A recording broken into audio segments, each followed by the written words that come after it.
Is life a struggle for power or a fight for peaceful coexistence? And what about the origins of human civilization? It's time to figure that all out as we dive deep into the ending of Godzilla Kong, The New Empire.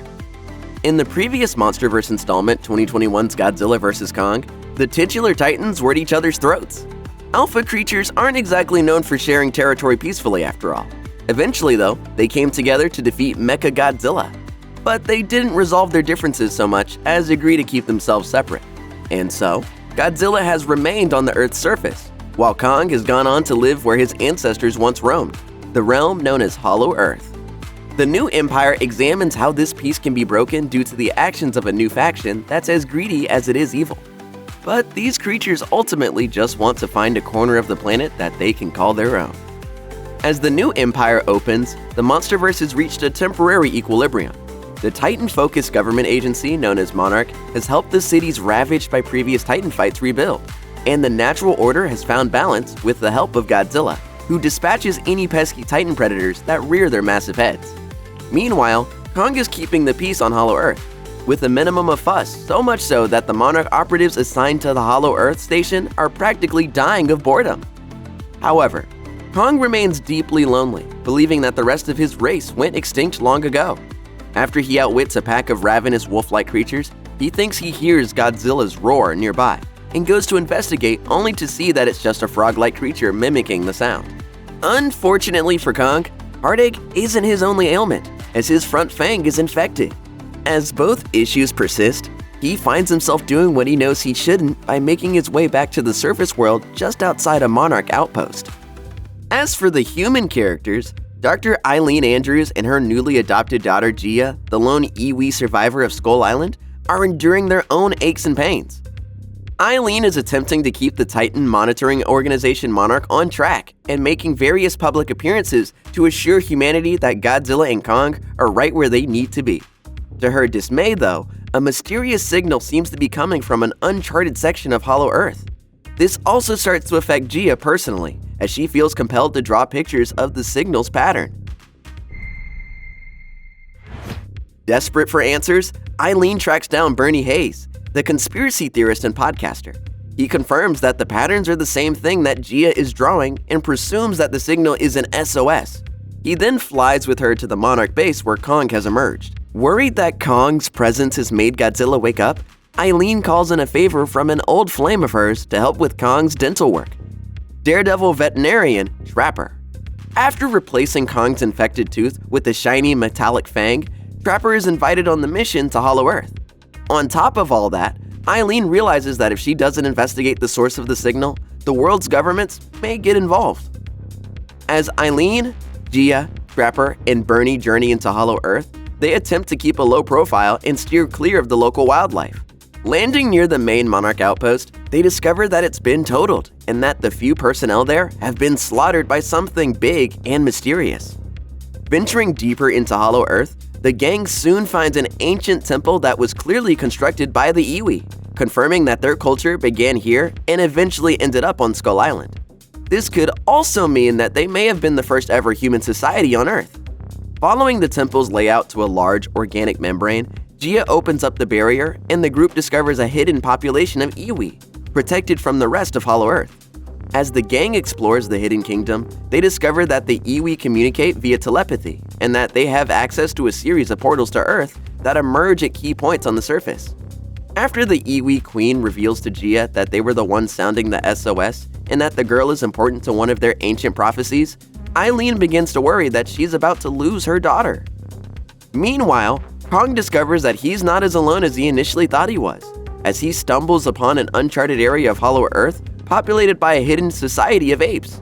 He fights off a group of ape minions and encounters a rambunctious fellow named Suko, who decides to buddy up with the big guy. Is that a mini Kong?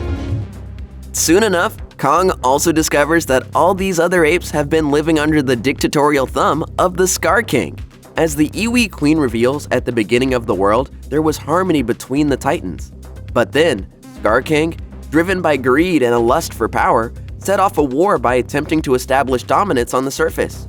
This broke the alliance between the different species, and Godzilla banished Scar King and his apes deep into Hollow Earth. Scar King has an ace up his sleeve in the form of a crystal that allows him dominance over the captured Titan named Shimo, who has the power to turn anything that she breathes on into ice. The incursion of Monarch and Kong into Hollow Earth has riled up Scar King from his exile, and he aims to revive the war with the Titans. And after Kong fights with Shimo, he barely escapes with his life. As for Godzilla, ever since he woke up in Rome, he's been traversing the globe, eventually making his way down to the Arctic. It soon becomes clear that he's been gearing up for a rematch with Scar King and his followers. Godzilla's ultimate destination is the home of the predatory titan named Tiamat, who lives in a cave that's a source of radiation, which Godzilla can siphon after defeating the monster. While charging up, Godzilla's usual blue spikes turn a bright shade of pink. This visual cue doesn't just indicate his new power level, it also serves as an homage to Godzilla's Showa era, which lasted from 1954 to 1975. As director Adam Wingard noted in the film's press kit, can you make that Showa absurdity feel grounded? And can you make an 80s cartoon vibe feel grounded? As I really imprinted on the monsters is having their own personalities. As it happens, Godzilla isn't the only Titan in the mix when it comes to stopping the rise of Scar King. Gia and her Monarch pals discover that the prophecy she's meant to fulfill is that her return to her people signals the reawakening of a dormant Mothra, who's sleeping at the top of one of the Iwi temples in Hollow Earth. After sacrificing herself to stop Ghidorah in 2019's Godzilla King of the Monsters, Mothra is reborn, ready to put nature back into balance. As Mothra and Godzilla gird themselves for the upcoming smackdown, it looks like Kong might have to sit this one out. He just barely makes it to the Iwi hideout with Zuko in tow, and it initially seems that there's not much anyone can do for him. However, Trapper asks Eileen if the secret Monarch program codenamed Project Powerhouse had any material stored at the Hollow Earth base, and Eileen confirms that they did. Trapper flies off to retrieve the piece of equipment that Monarch finished, but decided to abandon given the risk it implied. It's a mechanical arm for Kong, intended to increase his power if a rematch with Godzilla ever took place.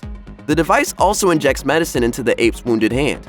Kong's new tooth and arm not only represent the symbiotic relationship humanity has formed with the lovable ape, they also made it clear how modern medicine allows us to survive in the face of overwhelming odds. A revitalized Kong is told by Gia that he needs to recruit Godzilla to take the fight to Scar King, so he uses one of the Iwi's portals to travel to Egypt, where Godzilla soon follows. Old grudges die hard though, and despite Kong's attempts at de-escalation, Godzilla starts a rematch with him among the ancient pyramids. In a moment deliberately reminiscent of the 1988 sci-fi action film They Live, the two giant heroes seem ready to tear each other's heads off. I'm trying to save you and your family's life. You couldn't even save your own! Fortunately, Mothra decides to make her presence known, calming the boys and reminding them of the real threat. With that, the three monsters head back into Hollow Earth, just as Scar King and his army attack the Iwi Kingdom. While Kong, Godzilla, and Mothra team up to bring the pain to Scar King and his apes, the Iwi don't merely wait on the sidelines. Instead, they start up a device that mashes the crystal pyramids at the center of their hideaway together. This inverts the gravity of the kingdom, allowing the invading apes to be thrown completely off balance. Unfortunately, Scar King proves himself to be too cunning, as he remains focused on the Iwi portals to the surface world. Selecting one at random, he and the enslaved Shimo make their way to a beach in Rio de Janeiro. Shimo shoots her icy breath into the atmosphere, delivering a sudden and unforgiving cold to the Brazilian summer. While Mothra stays behind in Hollow Earth to mop up the ape stragglers and protect the Iwi, Godzilla and Kong follow Scar King to Brazil. Kong challenges the king to a rematch, while Godzilla attempts to knock some sense into Shimo. The reluctant dynamic duo try their best, but Scar's possession of Shimo proves to be just too powerful to stop. Fortunately, Zuko pitches in at a critical moment by shattering the crystal that gives Scar King dominance over the Titan. With the spell now broken, a rageful Shimo directs her beam of ice towards Scar King. Kong's revenge is as swift as it is devastating, as he throws the frozen king to the ground and pounds him into thousands of little shards. Godzilla follows up the ape's defeat by putting right what Scar had ruined, shooting his atomic breath into the atmosphere and restoring the natural climate. Now I have seen everything. With the threat of Scar King now gone, the Titans, apes, and humans all manage to not only find balance with each other, but discover where they're all meant to belong. Eileen tells Gia that she understands and supports her if she wishes to remain with her people. But Gia happily informs her adoptive mother that her true home consists of the two of them sticking together. Trapper and Bernie are accepted by the Iwi as heroes, indicating that coexistence between the modern surface humans and the timeless Iwi is more than possible.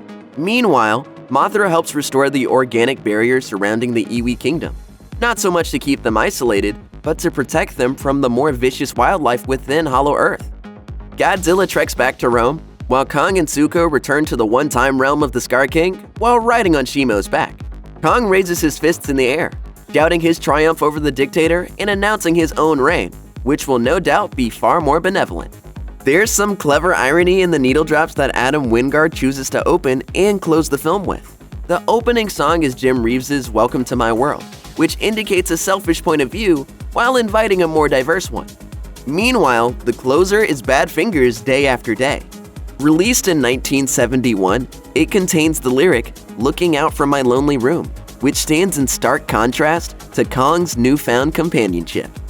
The world as we know it contains multitudes, filled with creatures who are neither entirely good nor entirely bad.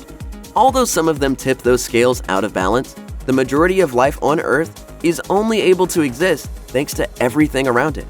Coexistence isn't just aspirational, it's necessary for our survival. And if these giant destructive creatures can inherently understand and accept that, then perhaps the human race can too.